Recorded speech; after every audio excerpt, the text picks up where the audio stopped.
Hello ladies and gentlemen and movie lovers of all kind, and welcome back to the channel. As always, I am your host, Brett Murphy, and for today's video, it is going to be another ranking. And I am going to be ranking all 5 Rambo movies. From First Blood to Last Blood, this long-haired, war-torn, bandana-wearing, Bowie knife brandishing, bow and arrow wielding, Vietnam vet badass has, as of the making of this video, appeared in 5 solo big screen outings to varying results. Nevertheless, that doesn't change the fact that this character is undeniably an action icon.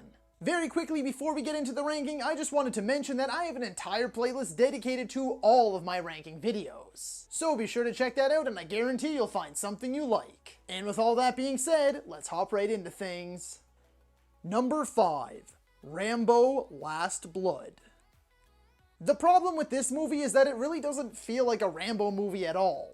Like Rambo taking on some Mexican human traffickers, it just doesn't fit. I mean, the whole purpose of Rambo is that he wants to find peace, but war always finds him. So this whole plot to me just feels like it should have been another generic Liam Neeson movie. And not a Rambo movie at all. Okay, sure, the last little bit of Rambo playing Home Alone and getting his revenge against these scumbags is gory, entertaining fun.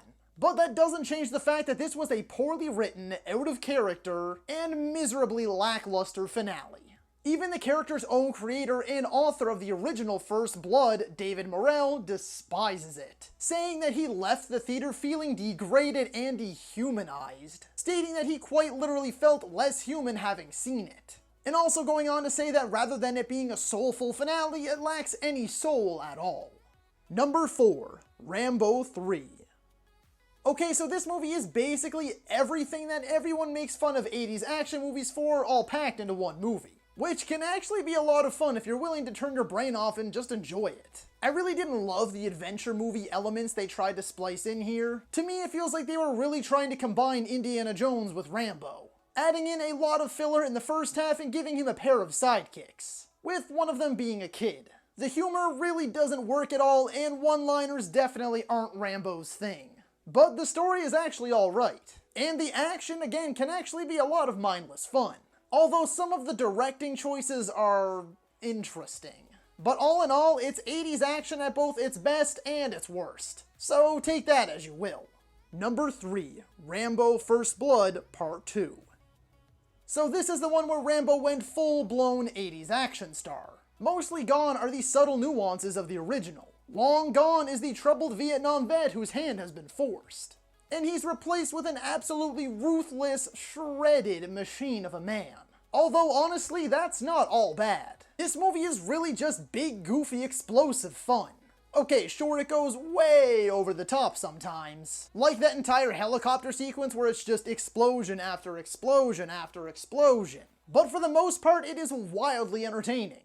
And at the very least, the story does hold up fairly well. The love interest is boring, awkward, and quite short-lived, but Troutman is a fantastic companion who truly does feel like he has Rambo's best interests at heart. And Charles Napier as Murdoch is a compelling villain.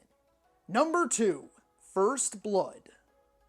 Okay, I know, hear me out. The part that I actually find the most interesting about this movie is just how many people completely forget that it is not much of an action movie at all. There is like one death, and it's completely an accident. The rest is a drama, an in-depth character study of the effects that the Vietnam War had on its vets, as well as the world's perceptions of the war and how they felt about their returning soldiers. Rambo went there and fought for his country. He would have died for his country and its people's freedoms, and they hated him for it. The original author, David Morrell, has said, the main point of the original story was to show the two men's unwillingness to change, and accept each other's points of view, which they absolutely nailed in this movie. And number 1, Rambo 2008. I really do genuinely feel like this one does the best at pleasing every type of Rambo fan.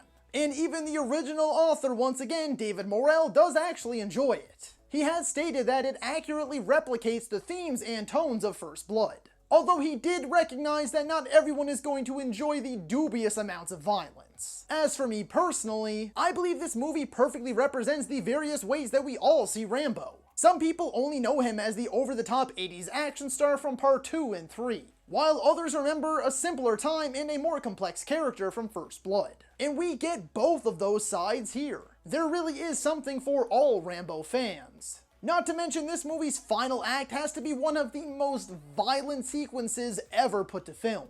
It is a brutal, relentless, unforgiving tale, and the absolute pinnacle of the Rambo character.